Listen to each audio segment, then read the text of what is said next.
తిరుపతి రామచంద్ర పుష్కరిణిలో తిరుమల తిరుపతి దేవస్థానం హిందూ ధర్మ ప్రచార పరిషత్ వారి సహకారంతో ఈ నెల జూలై 25వ తేదీన అష్టలక్ష్మి వైభోగ వ్రతం ఘనంగా నిర్వహిస్తున్నట్లు నిర్వాహకులు మురళమ్మ, ప్రసన్నలక్ష్మి, వసుంధర, గీతాంజలి, చంద్రమౌళి తదితరులు బుధవారం తిరుపతి ప్రెస్ క్లబ్లో తెలియజేశారు.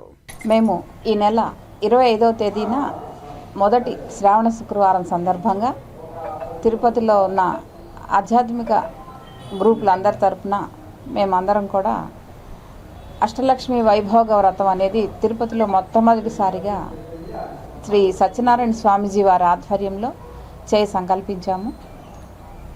ఇప్పుడు వచ్చిన అందరికీ కూడా మాకు డివోషనల్ గ్రూప్స్ ఉన్నాయి. ఆ గ్రూప్స్ ద్వారా మేము అందరం కలిసి సామూహికంగా ఈ కార్యక్రమాన్ని మొదలు పెడుతున్నాం. శ్రీవారి సేవా తరపున నేను, సర్వస్తోత్ర నిధి గ్రూప్ తరపున వారు, అలిపిరి గ్రూప్ తరపున వారు, గోవింద సేవ అభయహస్త గోవింద మండలి తరపున వారు అందరం కలిసి సామూహికంగా ఈ గొప్ప కార్యక్రమాన్ని తిరుపతిలో మొట్టమొదటిసారిగా మేము సంకల్పించాం. శ్రీ సత్యనారాయణ స్వామీజీ వారు రాజమండ్రిలో ఉంటారు.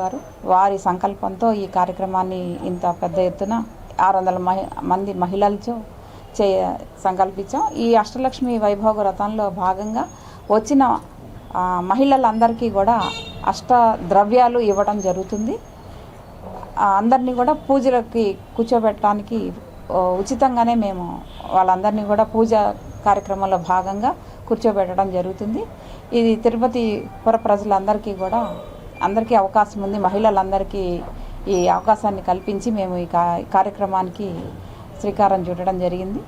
ఈ కార్యక్రమాల్లో తిరుపతి మహిళలందరూ కూడా భాగస్వాములై ఈ కార్యక్రమానికి వచ్చి ఈ విజయవంతం చేయవలసిందిగా తిరుపతి మహిళలందరికీ కూడా ఆహ్వానం పలుకుతున్నాం. జేఈఓ గారు ముఖ్య అతిథిగా వస్తారు. అలాగే భానుప్రకాష్ రెడ్డి గారు కూడా ముఖ్య అతిథిగా వస్తారు. ఆ తర్వాత శిరీష గారు, జయకుమార్ గారు, నాగరత్న గారు, జూపిటర్ ప్రసాద్ గారు వీళ్ళంతా కూడా ముఖ్య అతిథులుగా వస్తారు. ఆ తర్వాత 600 మహిళలతో చేయడం అనేది చాలా గొప్పనైనటువంటి విషయం.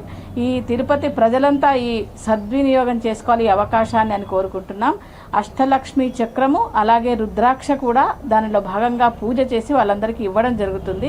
అందరూ కూడా మహిళలు పెద్ద ఎత్తున వచ్చి ఈ కార్యక్రమాన్ని విజయవంతం చేస్తారని కోరుకుంటూ ఉన్నాము.